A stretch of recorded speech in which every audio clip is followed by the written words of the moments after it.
Good day, and welcome back to the Vitality Project. I'm Dr. Bob.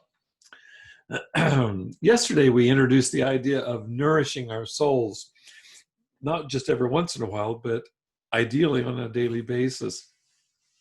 In fact, our homework invitation yesterday asked for each one of us to pause for a moment to reflect on what exactly it is that we do regularly to feed our creative selves. This is our working definition of soul.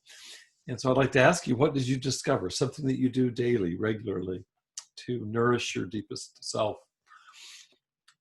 I think you'll agree with me. It's way too easy to get caught up in what the Asian traditions call the 10,000 things, which is really meant to indicate the infinite number of things that we do that can bypass the very foundations that we need to sustain us for all the rest of our accomplishments.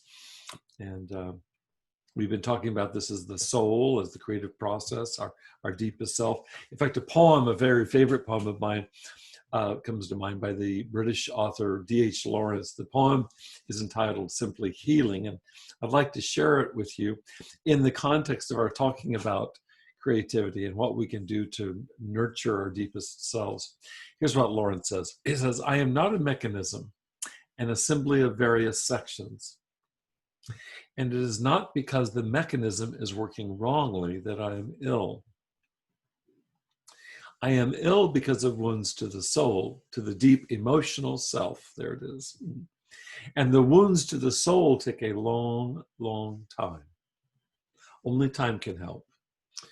And patience, and a certain difficult repentance, long, difficult repentance, realization of life's mistake, and the freeing oneself from the endless repetition of the mistake, which mankind at large has chosen to sanctify."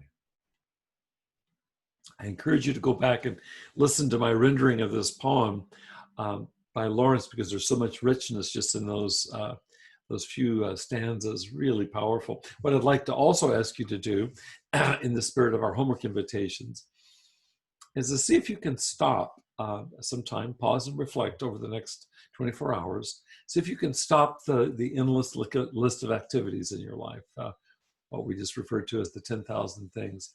See if you can stop long enough to honestly and objectively inspect your life. And what is it that we're looking for in this inspection? To put it most simply, what we're looking for is anywhere we feel like we may be making mistaken investments of our precious time and precious energies. Our goal, after all, here at the Vitality Project is to free ourselves, to quote Lawrence verbatim, is to free ourselves from the endless repetition of mistakes, which may be costing us our bodies, our minds, our spirits, and our very souls. So I want to invite you to join me. Thanks for being with me here today at the Vitality Project. Please stay well and healthy. And I look forward to following up with you tomorrow on our exploration of our creative selves and what we can do to nurture our souls. Take good care.